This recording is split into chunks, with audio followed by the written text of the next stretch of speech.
こんにちは、めいやです。私、3年前のちょうど今頃、右の小指のヘバーデン結節を発症しました。その時に薬とか医者に通って治そうってしたわけではなく、まず食べ物の改善、食生活をすごく見直しました。足りない栄養素、そして摂りすぎている食べ物、それをコントロールしてヘバーデン結節の完治に至っています。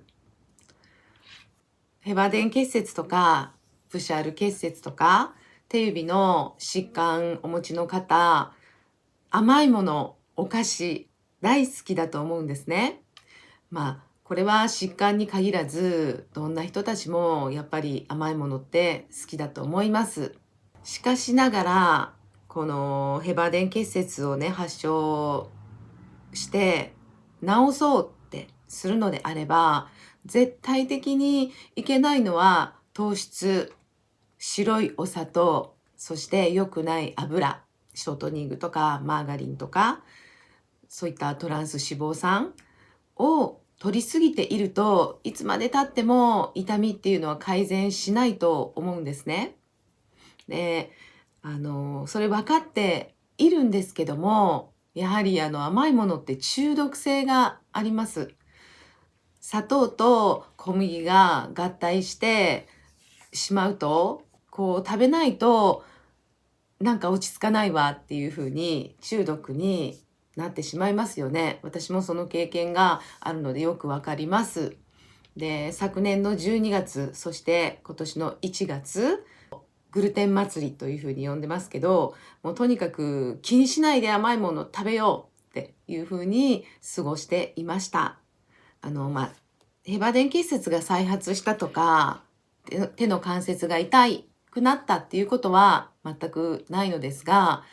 この骨盤がちょっと痛めて、その痛みが全く引かない。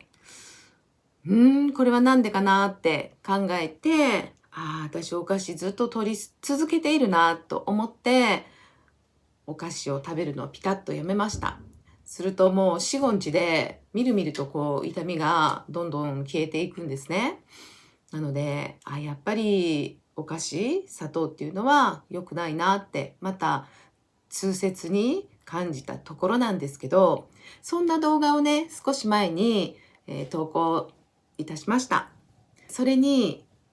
コメントを視聴者様からいただきまして、その内容が、甘いものを欲する、お菓子やなんか食べたいっていう欲、それはですね、ある栄養素が不足しているから甘いものを求めてしまうっていう風ではありませんかっていうコメントだったんですね。で、そうだそうだ。私もそれ以前に勉強してて、ある栄養素が足りないと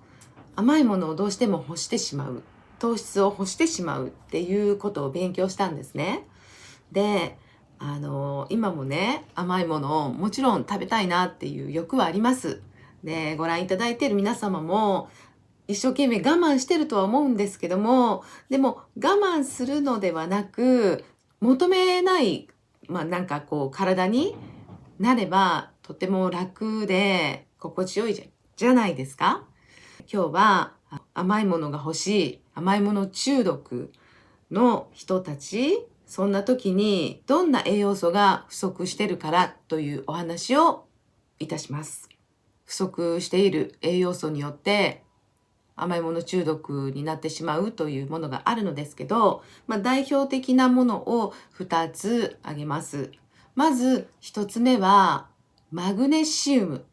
こちらはミネラルの一つです。そしてもう一つは鉄。これもミネラルの一つです。マグネシウム、どんな食材から取るといいのか。こちらです。青さのり。マグネシウムってやはり海の中のものに豊富ですね。青さのり、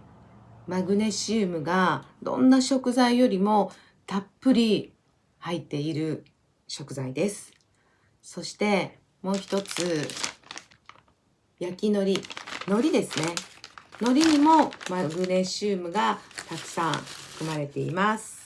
これは結構摂取しやすいですよね。手軽に取りやすい海苔ちゃんです。どうですか？この2つ日頃皆さんいただいてますか？実は私は全然海苔とか、青さ海苔はね買わないとないから常備してないのでほとんど食べていなかったんですけど、焼き海苔は家にあってもあまり食べてなかったっていうか、数ヶ月海苔を食べていません。だから私マグネシウム不足だなっていうふうに感じています。もう一つご紹介したいと思います。マグネシウムの多い食材、アサリです。このアサリにもマグネシウムがたっぷり含まれているそうです。青さ海苔と比べると青さの方が多いんですよ。で、もう一つね、このよく似た貝の仲間でシジミ、お味噌汁にアサリとかシジミ使いますよね。シジミも調べてみたところ、マグネシウムの量はそんなに多くないんですけど、鉄がとっても豊富でした。なので鉄を取りたい時にはシジミ、マグネシウム取りたい時はアサリというふうに、ちょっとお味噌汁のね具材を考えてみるといいなと思いました。そして、すごく手軽にマグネシウムが取れるというものを調べて、こちらなんです。ご存知ですか？にがり。これお豆腐作る時に使います。で、数十年前にこのにがりがダイエットにいいっていう風に流行った時期もあって、私はこのにがりを記憶にあったんですけど、マグネシウムの塊です。ここからはお料理をしながらお話ししていきます。先日友達から重ね煮って知ってる？と尋ねられて知った調理法の重ね煮でマグネシウムや栄養素たっぷりのお料理をしますね。皆さん、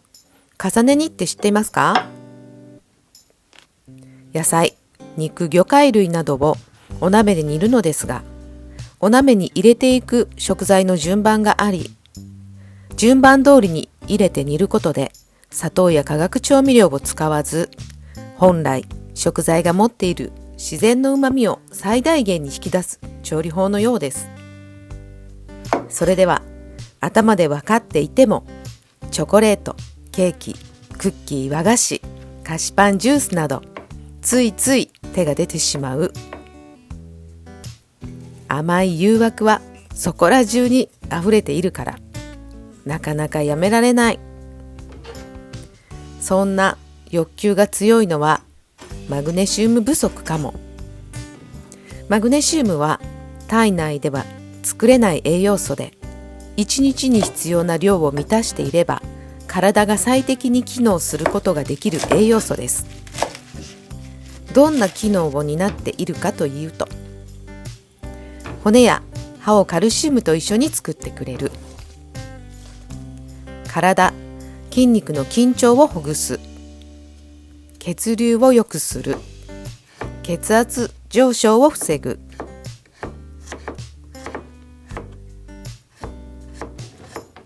そして血糖値を調整してくれます。この働きが不十分だと甘いものに対する欲求の引き金となってしまう。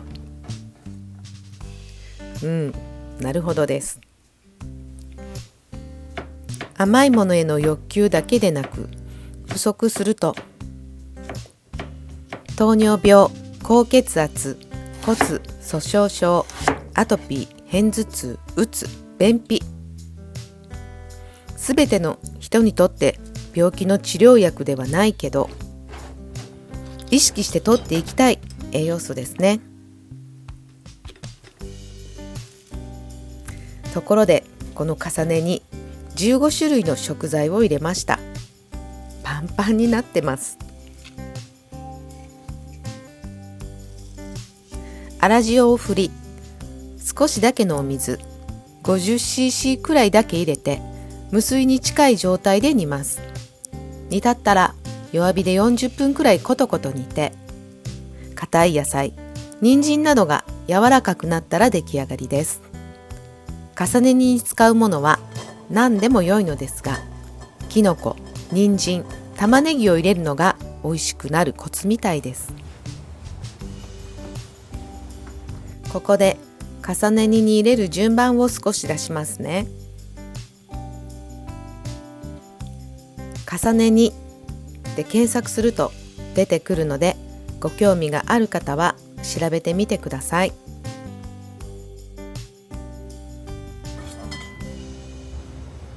今日の料理にはたくさんのマグネシウム食材が入っていますが、アオサや海苔、アサリ以外のマグネシウム食材は粗塩、きな粉、ごま、アーモンド、乾燥ひじき、乾燥わかめ、切り干し大根、乾燥きくらげ、干し椎茸など取りやすい食材が多いですね。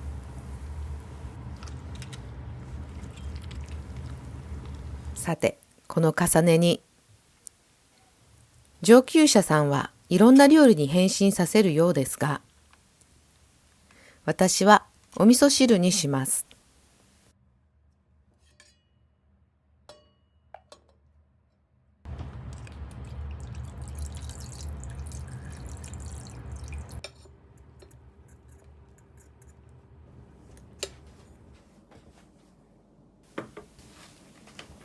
青さのりを入れて、にがりも左右に入れて、本格的にマグネシウムを取り入れる食生活スタートしてます。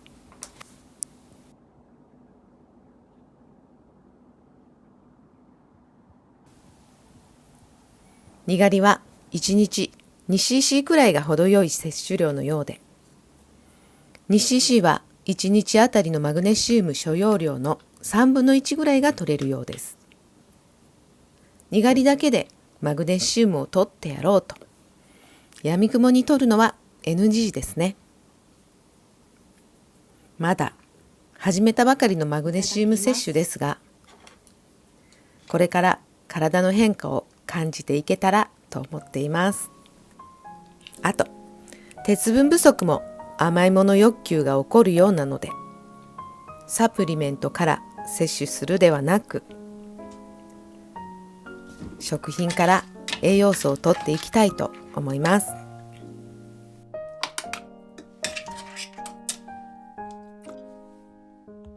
重ね煮をクリームシチューに変身。米粉、水、豆乳、バターで作りました。